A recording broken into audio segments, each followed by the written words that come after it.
આ સાથે 14 quality order હટાવ્યા બાદ સરકાર ઘણા મંત્રાલયોના ક્વોલિટી ઓર્ડર 1 થી 2 વર્ષ માટે અટકાવવા પર વિચાર કરી રહી છે। આનાથી કોપર, વાયર, એલ્યુમિનિયમ, એલોય અને ફર્નિચરને મોટો ફાયદો થશે।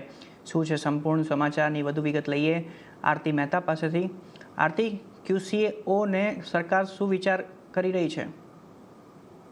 जी सरकार जल्दी अँ QCO એટલે કે ક્વોલિટી કંટ્રોલ ઓર્ડર્સ છે એના પર અહીંયાથી નિર્ણયો લેતી જોવા મળી શકે છે। ઘણા મંત્રાલય આ QCO ટાળવા પર અહીંયાથી વિચાર કરી રહ્યા છે। સૂત્રો તરફથી આ સમાચાર મળતા દેખાઈ રહ્યા છે।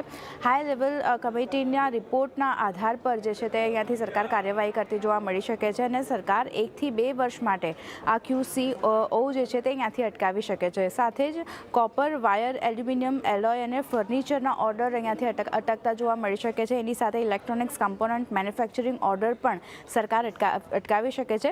ઇલેક્ટ્રોનિક્સ અપ્લાયન્સના QCO એટલે કે ક્વોલિટી કંટ્રોલ ઓર્ડર જે છે તે પણ અહીંયાથી અટકતા આપણને જોવા મળી શકે છે। ઇન્ડસ્ટ્રી લાંબા સમયથી ખાસ કરીને આની માંગ કરી રહી હતી અને હવે આ માંગ પર સરકાર જે છે તે અહીંયાથી વિચાર કરતી જોવા મળશે અને નિર્ણય જે છે તે અહીંયા સરકાર લેતી જોવા મળી શકે છે।